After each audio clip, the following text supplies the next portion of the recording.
अस्सलाम वालेकुम दोस्तों। मास्टर गोल्ड स्टार में आप लोगों का खैर मकदम है। आज हम लोग पढ़ेंगे अफसानवी नसर में दास्तान। आज हम लोग शुरुआत करेंगे दास्तान नसर की। आज पहली किस्म में हम पढ़ेंगे दास्तान। तो चलिए दास्तान को आज देखते हैं और पढ़ते हैं उसके बारे में। ठीक है। तो दास्तान कहते किसे हैं? दास्तान उर्दू अफसानवी अदब के कदीम तरीफ सन्फ है। वाक़यात को क़ुव्वत वाक़यात को क़ुव्वत मुतख़िला के सहारे बयान करने ही को फसाना गोई कहते हैं। अगरचे फसाना के लग़वी माने झूठी और फ़र्ज़ी कहानी के हैं। फसाना के लग़वी माने क्या है? झूठी और फ़र्ज़ी कहानी के हैं। ये याद रखिएगा, एग्ज़ाम में पूछता है। फसाना का मतलब फ़र्ज़ी और झूठी कहानी के हैं। दास्तान बुनियादी तौर पर सुनने सुनाए यानी बयान का फ़न है। दास्तान जो है वो सुने और सुनाए जाते हैं। पहले ज़माने में दास्तान जो है वो सुनाए जाते थे। लंबी लंबी दास्तान होती थी, कई कई दिनों की दास्तान होती थी। दास्तान बुनियादी तौर पर सुनने सुनाने यानी बयान करने का फ़न है। इसके मौज़ूआत में इश्क हमतरीन मौजू है। जो है दास्तान में ख़ास तौर से इश्क जो है के तौर पे ज़्यादातर इसको मौजूद रहा है, इश्क का, जैसे गज़ल हुआ करता है। दास्तानें तहरीरी शक्ल में आने से कब्ल सुनाई जाती थी। पहले दास्तान जो है वो बहुत कदीम तरीन है। हमने ये भी पढ़ा है कि दास्तान जो है काफ़ी कदीम तरीन सन्फ़ है। ठीक है, ऊपर हमने पढ़ा है कदीम तरीन सन्फ़ है। तो पहले ये सुनाई जाती थी, यानी एक आदमी जो दास्तान सुनाता था वो कई कई दिनों तक दास्तान सुनाता था और लोग उसे सुनते थे। कुछ छोटे भी दास्तान होते थे, कुछ बड़े भी होते थे। तो लोग उसे पहले सुना और सुनाया जाता था दास्तान। उसके बाद अब जो है दास्तान को लिखा जाने लगा। इस मौजू में ज़्यादातर इश्क और मोहब्बत की ज़्यादातर कहानियाँ होती थी, क्योंकि लोग ज़्यादातर दिलचस्पी उसी में दिखाते हैं। दास्तानें तहरीर शक्ल से आने से पहले कब्ल सुनाई जाती थी। दास्तान गोई की गुज़िश्ता सदियों में महफ़िलें आरास्ता होती थी। मतलब एक महफ़िल बनती थी और उस महफ़िल में एक दास्तान गोई होते थे जो दास्तान को सुनाते थे, और बाकी लोग, पूरे महफ़िल के लोग उस दास्तान को सुनते थे। दास्तां गो दास्तां बयान करता था। मतलब पूरी एक महफ़िल बनती थी और दास्तां गो जो थे वो दास्तां को बयान करते थे। दास्तान इस माहौल की दास्तान उस माहौल की पैदावार है जहाँ लोगों के पास फुर्सत और इत्मीनान के अफराद थे। मतलब अब सिर्फ दास्तान सुनने के लिए लोग, सोचिए, बिना किसी काम के अपना हर काम छोड़ छाड़ के आके बैठ के दास्तान सुनते थे। इसका मतलब यही है कि वो जो दास्तान सुनते थे उनके पास कोई काम नहीं था, वो फुर्सत में हुआ करते थे। ठीक है। तो क्या यहाँ पे यही है कि जहाँ लोगों के पास फुर्सत और इत्मीनान के अफराद थे, गम और रोजगार से बेनियाज थे, फिक्र आखिरत से आज़ाद थे। न उन्हें रोज़गार का कोई गम था, न ही आखिरत की कोई फ़िक्र थी, और अपना जो टाइम था उसको कहाँ लगाते थे? दास्तान सुनने में सुनाने में लगाया करते थे। इसलिए अपनी तफरीह का सामान दास्तान से फ़राहम करते थे। अब जो आदमी खाली बैठा है उसको टाइम पास करने के लिए कुछ तो चाहिए ना, तो टाइम पास करने के लिए लोग दास्तान सुनते और सुनाते थे। आज बाहर से लोग बुलाए जाते थे दास्तान सुनाने के लिए।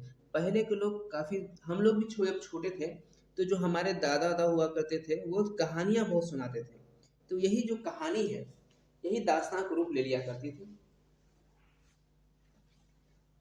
अगर आगे देखते हैं, दास्तान गो वाक़यात को अपने तख़ीलात से इस हद तक दिलचस्प बना देते थे कि सामाईन हैरत व इस्तेजाब की फ़ज़ा में गर्क हो जाते थे।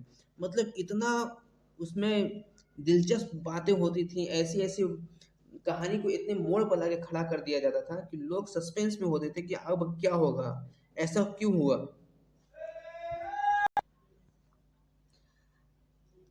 दास्तान और दास्तान गो की कामयाबी इसी में थी कि वह सामाईन की दिलचस्पी और तवज्जो को कायम रखें। अब कोई भी जो कहानीकार होते थे, जो दास्तान सुनाते थे, उनका बस यही होता था कि लोग मेरे दास्तान में, मेरी कहानी में एकदम दिलचस्पी दिखाएं और गौर से सुने।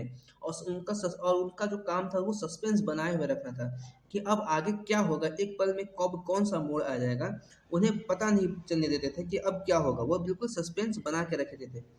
वह दास्तान में ऐसे नाकाबिल यकीन और वाक़यात को शामिल करता था जो सामीन के आलिम आलम ख्याल में भी ना आए हो। मतलब ऐसे ऐसे वाक़यात पेश करता था जैसे आजकल के फिल्मों में दिखाया जाता है कि जो आम आदमी ना कर सके ऐसी ऐसी चीज़ें दिखाता है। पता चलता है कि एक आदमी 100 आदमी को मार रहा है। तो ऐसे ऐसे टाइप के कुछ वाक़यात सुनाते थे और कुछ भूत प्रेत के भी वाक़े होते थे, कुछ इश्क मोहब्बत के भी होते थे, मतलब हर तरीके के हुआ करते थे। किस्से में हुस्न इश्क की खुशनुमाइयाँ करता था जो सामईन के आलम ख़याल में भी न आए हो। किस्से में हुस्न इश्क की खुशनुमाइयाँ, खैर व शर की लड़ाइयाँ और माकूफुल फितरत अनासिर को शामिल करके हैरत व इस्तेजाब की फ़ज़ा पैदा करके पेश करने का नाम दास्तान है। मतलब दास्तान एक कहानी हुआ करता था जिसमें लोगों को एक खत्ते में बैठाकर और कहानी सुनाते थे। एक दास्तान गो होते थे जो कि दास्तान सुनाते थे और बाकी जो लोग थे वो दिलचस्पी से उस दास्तान को सुनते थे। दास्तान गो जो थे वो अपने कहानी में, अपने दास्तान में ऐसे ऐसे दिलचस्प वाक़यात पेश करते थे, ऐसे ऐसे वाक़यात पेश करते थे कि लोग सुन के हैरत हो जाते थे कि ऐसा कैसे होता है, ऐसा कैसे हुआ, और ऐसे सस्पेंस लाते थे उसमें कि अब क्या होगा, ऐसा क्यों नहीं किया, ऐसा कैसे करना चाहिए। तो इस टाइप के ख़यालात को पेश करते थे। तो दास्तान गो की कामयाबी इसी में थी कि लोग उसके दास्तान में दिलचस्पी लें, बढ़ चढ़ कर दिलचस्पी लें और उसको दास्तान को पसंद करें। इसमें दास्तान गो की कामयाबी हुआ करती थी। पहले हर गांव में एक कहानीकार होते थे। हमारे यहाँ भी कई लोग थे, अब अभी उनका इंतकाल हो चुका है, लेकिन जब हम लोग छोटे थे तो वो लोग स्पेशल कहानी सुनाने के लिए उनको बुलाया जाता था। खासकर वो शादी वादी में, जब हम लोग बच्चे हुआ करते थे शादी वादी में वो आते थे, कहानियाँ सुनाते थे। हम लोग के बचपन की बात है, सोचिए, और पहले की बात कितने क्या होगी। हम लोग के बचपन की ये बात है। चलिए आगे देखते हैं। तो जैसे हमने गज़ल में देखा था और कसीदा में देखा था, उसके अज्जाए तरकीबी हुआ करते थे, वहीं हम यहाँ पे देखेंगे इसका अनासिर तरकीब देखेंगे। ठीक है, यहाँ पे अनासिर तरकीबी है। तो अभी हम क्या पढ़ रहे हैं, दास्तान। और दास्तान के जो अनासिर तरकीबी है वो 6 हैं। पहला है सवालियात, तवालत, दूसरा है प्लाट, तीसरा है किरदार निगारी, चौथा है माकूफुल फितरत अनासिर, पांचवा है मंजिल निगारी, और छठवां है असलूब। मतलब इन 6 पे आधारित होती थी पूरा, इन 6 पे पूरा मुश्तमिल बनाया जाता था, मुश्तमिल किया जाता था, पूरी निर्भर हुआ करती थी दास्तान। ठीक है, इन 6 पर पूरे दास्तान को निर्भर किया जाता था और ये उसके 6 भाग हुआ करते थे। अब आगे देखते हैं। उर्दू में चंद अहम दास्तान हैं, कुछ जो ऐसे बड़े बड़े शुअरा हुए हैं जो दास्तान गो हैं, जो कि बड़े बड़े दास्तान पहले लिखे जाते थे, खुद ब खुद सुनाए जाते थे। उसके बाद जो लिखने का जब दौर चला तो उसके बाद पहले फ़ारसी में हुआ, फिर कई ज़बानों में हुआ, और तब जाके उसको कई धीरे धीरे ज़बानों में लिखा जाने लगा, और उसके बाद धीरे धीरे फ़ारसी से उर्दू में ये कदम रखा। तो उसमें है अमीर अहमद खल्क शाह मोहम्मद, इन्होंने लिखा है किस्सा चार दुर्वेश, ये फ़ारसी में लिखा था। इसी का जो उर्दू तर्जुमा मीर अमन साहब ने किया था। किस्सा चार दुर्वेश का मीर अहमद खल्क शाह मोहम्मद। ठीक है, उसके बाद आता है फ़खरुद्दीन निज़ामी। फ़खरुद्दीन निज़ामी की क्या है, काफ़ी मशहूर है ये भी, कदम राव पदम राव। ये भी देखिए काफ़ी मशहूर है ये जितने भी मैं आपको दिखा रहा हूँ इसको याद होना बहुत ज़रूरी है। तो कदम राव पदम राव जो है यह 1435 ईस्वी में उर्दू की पहली मंजूम दास्तां है। ठीक है, उर्दू एग्ज़ाम में पूछता है कि उर्दू की पहली मंजूम दास्तां, तो ये कदम राव पदम राव के मुसन्निफ़ कौन है, तो फ़खरुद्दीन निज़ामी। ये चीज़ याद रहे। उसके बाद आएगा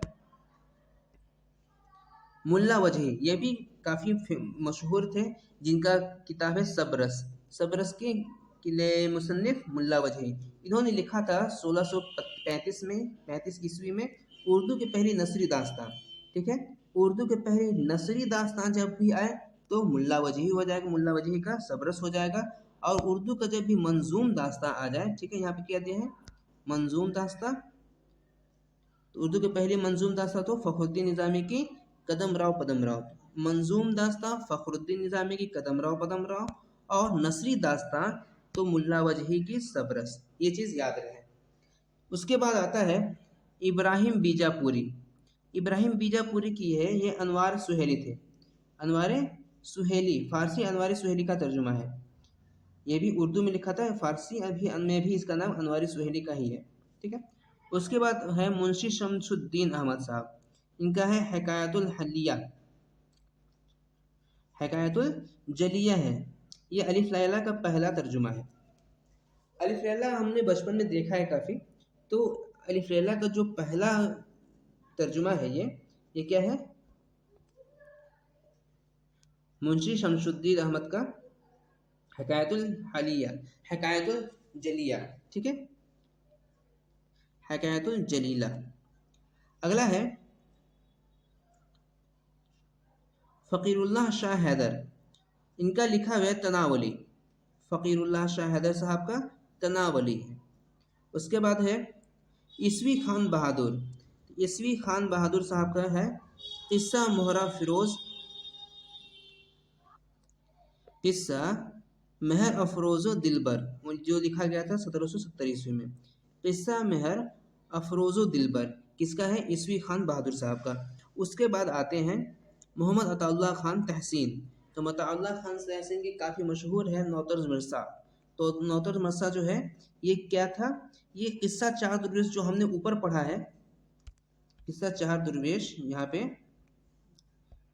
ठीक है, इसका अमीर अहमद खल्क साहब शाह ने लिखा था। किस्सा चार दुर्वेश का असली किताब जो है ये इसी का पहला उर्दू तर्जुमा था, अताउल्लाह खान तहसीन का नौतर्ज मरसा के नाम से। किस्सा चार दुर्वेश का पहला तर्जुमा उर्दू में नौतर्ज मरसा था। ठीक है, फिर इसी को सबरस मीर अमन साहब ने लिखा था। ठीक है, उसके बाद आते हैं मोहम्मद अताउल्लाह खान तहसीन।